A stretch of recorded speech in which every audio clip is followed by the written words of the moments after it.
नमस्कार दोस्तों, स्वागत है आपका मोटिवेशनल टीवी हिंदी पर।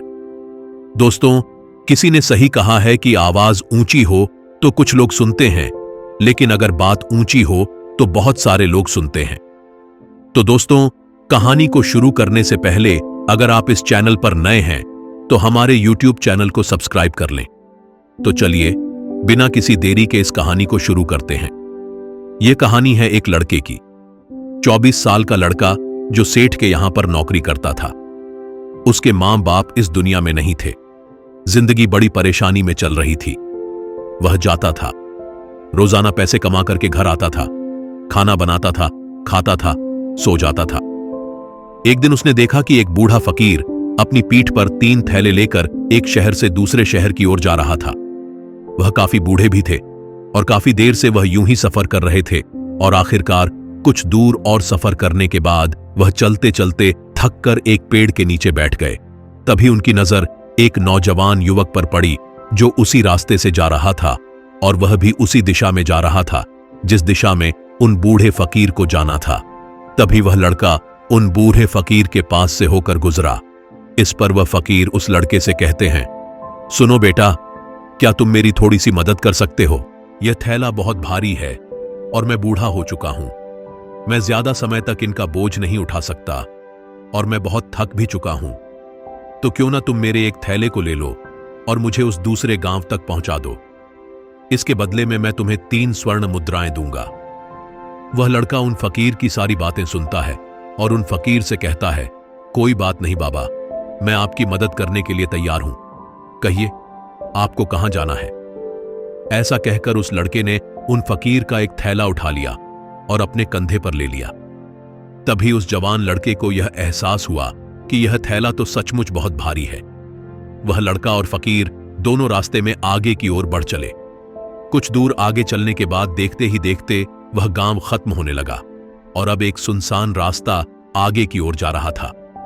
वे दोनों अपने मार्ग में मस्त होकर आगे की ओर बढ़ रहे थे। जब भीड़ से पूरी तरह से अलग हो गए तो वह लड़का उन फकीर से कहता है, बाबा, इस थैले में आखिर ऐसा क्या रखा है जो यह थैला इतनी वजनी है? इस पर वह फकीर आदमी उस लड़के को जवाब देते हुए कहते हैं, कुछ नहीं बेटा, बस इसमें तांबे के कुछ सिक्के भरे हुए हैं, इसी कारण यह थैले में बहुत वजन है। उन फकीर की यह बात सुनकर वह लड़का मन ही मन सोचने लगा, लगता है ये बाबा जरूर कोई व्यापारी हैं, तभी तो इतने सारे तांबे के सिक्के लेकर चल रहे हैं। और फिर तभी उसके मन में ख्याल आया कि मुझे क्या करना है। मुझे तो खाली यह थैला दूसरे गांव तक पहुंचाना है, बस इतना ही। जैसे ही उसके मन में यह ख्याल आया, उसने तांबे के सिक्कों का वह ख्याल मन से निकाल दिया और अपनी धुन में मस्त होकर वह आगे की ओर चलने लगा। चलते चलते कुछ और समय बीता और वे दोनों एक नदी के किनारे जा पहुंचे। वह लड़का हट्टा कट्टा था और काफी चुस्त और तंदुरुस्त भी था, इसलिए वह बिना सोचे समझे उस नदी में उतर जाता है। किंतु वह फकीर अब भी किनारे पर ही खड़े थे। इस पर वह लड़का उन फकीर से कहता है, क्या हुआ बाबा, चलिए आइए, हमें यह नदी पार करनी होगी, तभी तो हम उस गांव तक पहुंच पाएंगे। इस पर फकीर उस लड़के से कहते हैं, मैं जानता हूं बेटा कि हमें यह नदी पार करनी ही होगी, लेकिन जैसा कि तुम जानते हो मैं बूढ़ा हो चुका हूं और 2-2 थैले लेकर मैं यह नदी पार नहीं कर सकता। कहीं मेरा पांव फिसल गया तो क्या होगा? क्या तुम मेरी एक और थैला ले सकते हो? मैं तुम्हें इसके बदले भी 3 स्वर्ण मुद्राएं दूंगा। इस पर वह लड़का मुस्कुराते हुए उन फकीर से कहता है, बाबा, आप मुझे शर्मिंदा कर रहे हैं। यदि आप मुझे स्वर्ण मुद्राएं न भी दें तो भी मैं आपका कार्य अवश्य करूंगा। मैं आपको उस दूसरे गांव तक जरूर पहुंचाऊंगा। इस पर वह फकीर मुस्कुराते हुए उस लड़के से कहते हैं, बेटा, तुम तो बड़े ही भले इंसान लगते हो। इतना कहकर उन्होंने वह दूसरा थैला भी उस लड़के को थमा दी। उस लड़के ने जब वह दूसरी गठरी अपने कंधे पर रखी तो वह गठरी भी उसे बहुत ज्यादा भारी लगी, लेकिन उसने वहां पर कुछ नहीं कहा। जैसे तैसे उन दोनों ने नदी पार की। नदी पार करने के बाद बातों बातों में ही उस लड़के ने उन फकीर से कहा, आखिर इस दूसरी गठरी में क्या है? यह गठरी भी बहुत वजनी है। इस पर वह फकीर उस लड़के को जवाब देते हुए कहते हैं, बेटा, इसमें चांदी के सिक्के हैं। इसी कारण यह गठरी भी बहुत वजनी है। उन फकीर की यह सारी बातें सुनकर अब उस लड़के का दिमाग तेजी से काम करने लगा था। वह यह सोच रहा था कि एक थैले में तांबे के सिक्के हैं और दूसरी में चांदी के। ऐसा प्रतीत होता है मानो यह फकीर बाबा कहीं दूर से आ रहे हैं और उन्होंने अपनी सारी जमीन जायदाद बेचकर यह सारे सिक्के इकट्ठे किए हैं, तभी तो वह इतना धन लेकर चल रहे हैं। लेकिन वह लड़का उन फकीर से कुछ नहीं कहता और वे दोनों चुपचाप मार्ग में आगे की ओर बढ़ते चले जाते हैं। कुछ दूर आगे बढ़ने के बाद एक बार फिर एक सुनसान राह आती है। उस सुनसान रास्ते को देखते ही उस लड़के के मन में तरह तरह के विचार उत्पन्न होने लगे। वह यह सोचने लगा, अरे यह तो सुनसान जगह है, अगर मैं यह सिक्के लेकर यहां से भाग जाऊं तो ये फकीर मुझे कब तक दौड़ाएंगे। मुझे नहीं लगता कि मुझे कभी पकड़ पाएंगे और यहां पर कोई है भी नहीं जो इनकी मदद कर पाए। और वैसे भी ये बहुत सारे सिक्के हैं, मैं इनसे एक अच्छी दुकान खरीद सकता हूं, अपना नया व्यापार शुरू कर सकता हूं। और वैसे भी यह बूढ़ा फकीर अब इन पैसों का क्या करेगा, इससे अच्छा तो मैं ही इन्हें रख लेता हूं। वह लड़का यह सब बारे में सोच ही रहा था, तभी अचानक उसे खुद पर आश्चर्य हुआ। अरे मैं यह क्या सोच रहा हूं, ये फकीर बाबा न जाने कहां से आ रहे हैं और क्या सोच करके इन्होंने इतने सारे पैसे इकट्ठा किए होंगे।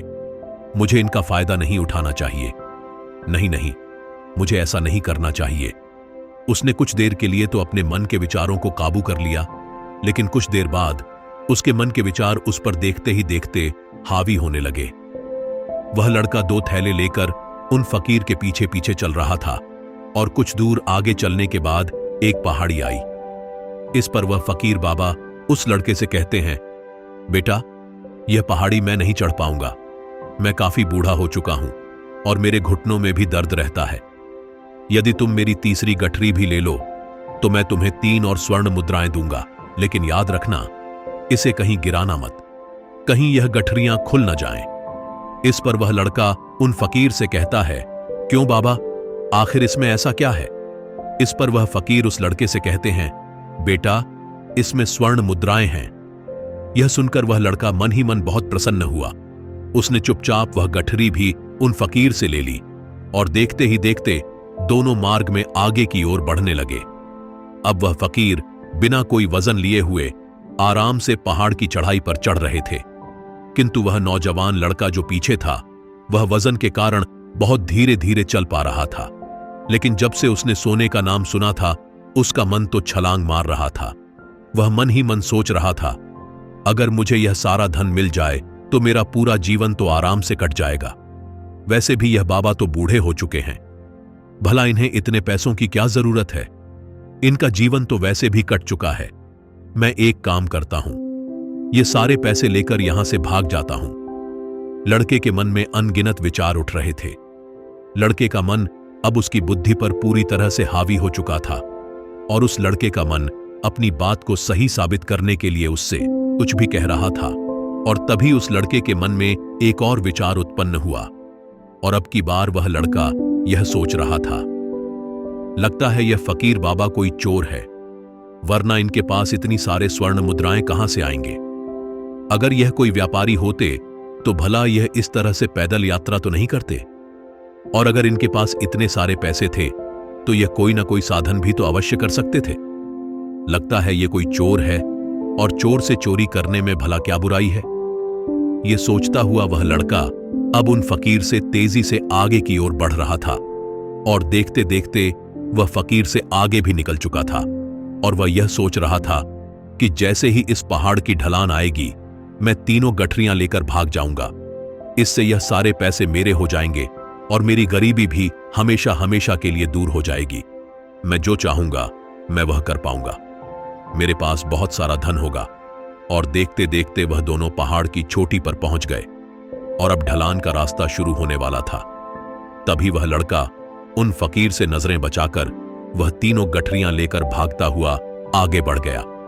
अब उसे अपना शरीर बहुत हल्का महसूस हो रहा था, मानो उसे उन तीनों गठरियों का वजन तक न मालूम पड़ रहा हो। काफी दूर दौड़ते दौड़ते किसी तरह से वह अपने आप को बचते बचाते अपने घर पहुंचा। उसकी खुशी का कोई ठिकाना नहीं था। उसने सोचा, क्यों ना मैं जल्दी जल्दी इन गठरियां में से वह सारे पैसे निकाल लूं। यह सोचकर जब उसने गठरियां खोली तो पहली गठरी में उसे लोहे से जंग भरे हुए सिक्के मिले। यह देखकर उसे यकीन नहीं हुआ। इस पर उसने फटाफट दूसरी गठरी भी खोल डाली। उसमें भी उसे लोहे के जंग लगे हुए सिक्के ही निकले।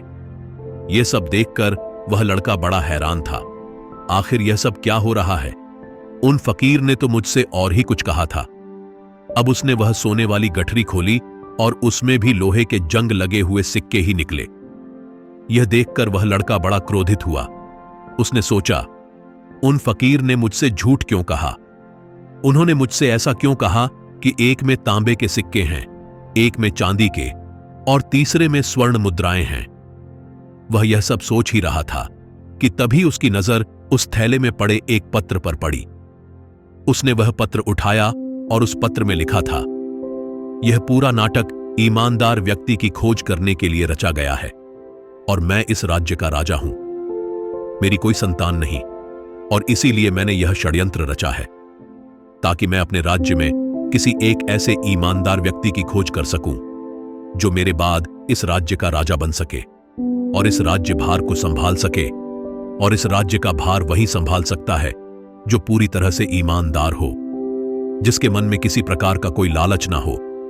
इतना पढ़ते ही वह लड़का जोर जोर से चिल्लाने लगा। वह सर पकड़कर बैठ गया।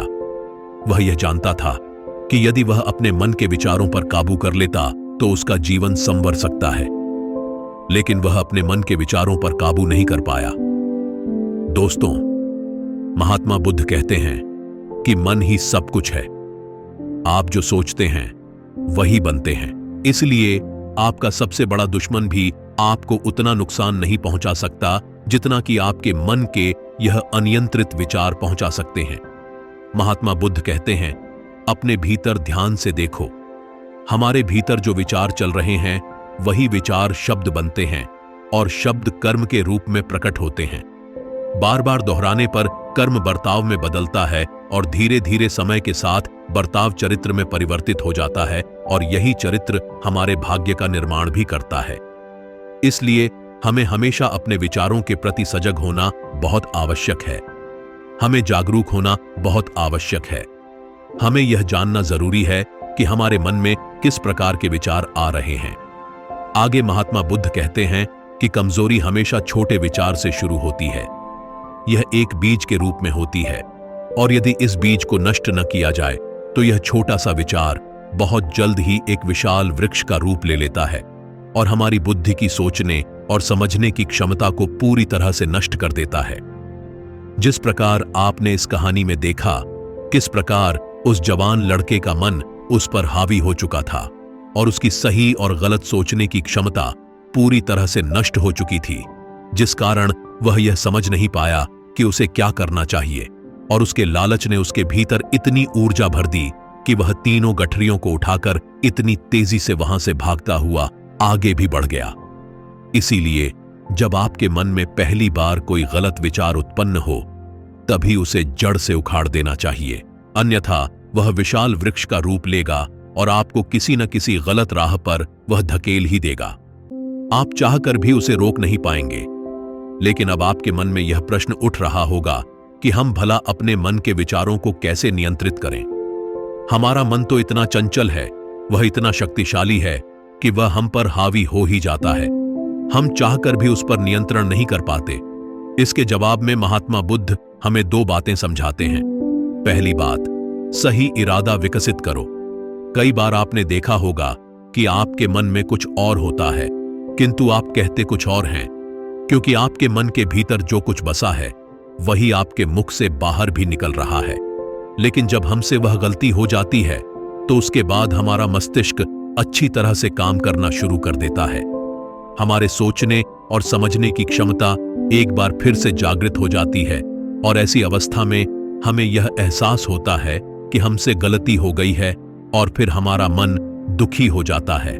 हमारा मन अफसोस से भर जाता है और इस भारीपन और दुख से बचने के लिए महात्मा बुद्ध हमें सही इरादा विकसित करने के लिए कहते हैं। इसके लिए जब भी आप कोई कार्य करने जा रहे हो तो सबसे पहले आपको यह खुद से पूछना चाहिए कि जो कुछ भी मैं करने जा रहा हूं इसके पीछे मेरा इरादा क्या है? क्या मैं दूसरों को दुख पहुंचाना चाहता हूं, या दूसरों को नीचा दिखाने जा रहा हूं, या मुझे खुद को ऊपर उठाना है? खुद से सवाल कीजिए, खुद को जागृत कीजिए। जब आप इरादों के प्रति सचेत होने लगेंगे, जब आप विचारों के प्रति सजग होने लगेंगे, तभी आपके भीतर सकारात्मक ऊर्जा का प्रवाह होगा। तभी आप सकारात्मक इरादों से जुड़ने लगेंगे और आपके मन के भीतर बसी हुई वह नकारात्मक ऊर्जा और नकारात्मक इरादे दिन बदल कम होने लगेंगे। परंतु याद रहे, आपको यह हर रोज करना होगा और आपको यह हमेशा ध्यान रखना होगा कि आपको केवल अच्छा सोचना है। आपके इरादे हमेशा अच्छे होने चाहिए, तभी आप दुख और तकलीफों से बच सकते हैं। अन्यथा आप इसी तरह से दुख और तकलीफों में घिरे ही रहेंगे और आप कभी इससे निकल नहीं पाएंगे। दूसरी बात, मन के प्रति सजगता विकसित करो, जिससे आपका मन देखते देखते शांत होगा और आपके मन के भीतर बसी हुई वह नकारात्मक ऊर्जा, नकारात्मक विचार खत्म होने लगेंगे और आप शांति की ओर आगे बढ़ेंगे। और आपको इसके लिए बस इतना ही करना है कि इस पल में जो कुछ भी हो रहा है, आपकी आंखों के सामने, आपके भीतर जो कुछ भी जैसा भी चल रहा है, बस उसे देखते रहना है। अपने मन के अच्छे बुरे विचार, अपनी भावनाएं और अपनी यादों पर बिना प्रतिक्रिया दिए उन्हें केवल देखते रहना है, जिससे आपके मन के सारे विचार देखते ही देखते खत्म होने लगेंगे। आपका मन खाली होने लगेगा और आप नकारात्मक विचारों से व नकारात्मक सोच से बच सकते हैं और आप इन दुख और तकलीफों से भी दूर रह सकते हैं। इसीलिए महात्मा बुद्ध कहते हैं, जो स्वयं को देखता है वही सबसे बड़ा तपस्वी है। अर्थात जो अपने मन में चल रहे उन विचारों को बिना प्रतिक्रिया दिए हुए केवल देखता है और उन पर कोई भी प्रतिक्रिया नहीं करता, बस उन्हें देखता और समझता है। वास्तविकता में वही मन पर नियंत्रण भी कर सकता है और वही अपना जीवन सुखी और खुशहाल तौर पर जी सकता है। इसलिए यदि आप भी अपने जीवन को सुखी और खुशहाल बनाना चाहते हैं, तो आपको सबसे पहले अपने मन पर नियंत्रण साधना ही होगा। अपने मन को खाली करना ही होगा। अपने मन के विचारों के प्रति आपको सजग होना ही होगा। दोस्तों, उम्मीद है कि आपने आज की इस वीडियो से जरूर कुछ न कुछ सीखा होगा। तो इस वीडियो को लाइक करें और अपने दोस्तों के साथ शेयर भी जरूर कीजिएगा और हमें ऐसे ही सपोर्ट करने के लिए हमारे चैनल को सब्सक्राइब कर घंटी बटन को जरूर दबा दीजिएगा। चलिए मिलते हैं फिर अगली वीडियो में। तब तक के लिए अपना ख्याल रखें। धन्यवाद।